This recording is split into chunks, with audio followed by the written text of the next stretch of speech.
One of the ways that we coordinated with our ESL and our special ed services for our students was by communicating with the departments.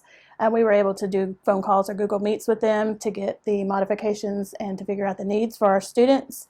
And once we were able to determine the needs for our students, we were able to go into the Buzz system and talk about some of the ways that we modified for our kids. Well, one of the first things Buzz lets you do is Buzz lets you go in and of course tell the system that they do need modifications, whether it's SPED or whether it's 504 or no matter what it is. You can put that note in there that they're SPED, and it's every time you pull up that student's name, you can click on it to see what that modification is right away.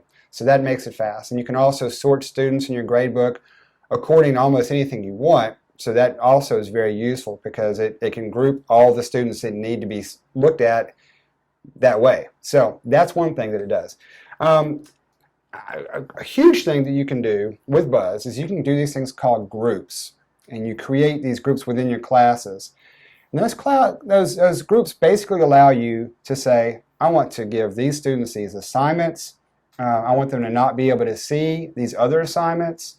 I want to give the students extra assignments. Modify them any way you want to. So it allows you to do that. And that can be a little bit complicated sometimes, getting used to that. But again, once you get into it, you kind of see that it's not as bad as it seemed. So Buzz allows you to do some really neat things that I've not seen in some other programs. Reduce assignments. You can tell it. One of the things you can tell it to do right off the bat is reduce multiple choice if you want to. That's something that can be set up in the initial admin screen. Basically, you can have it do that. Otherwise, you just kind of make those adjustments yourself. Talk about the toolbar a little bit, if you would, Sheila, because that's really neat what students can do inside of Read It. The toolbar, it provides options for the students. There's a read aloud option where the system will read the text to the student. There's also an ability to translate the information into other languages.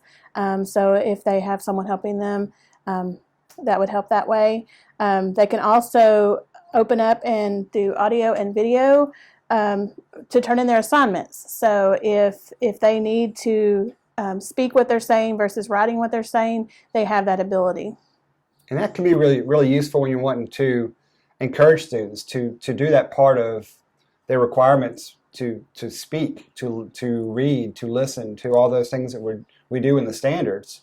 That can be helpful in helping us achieve that. So.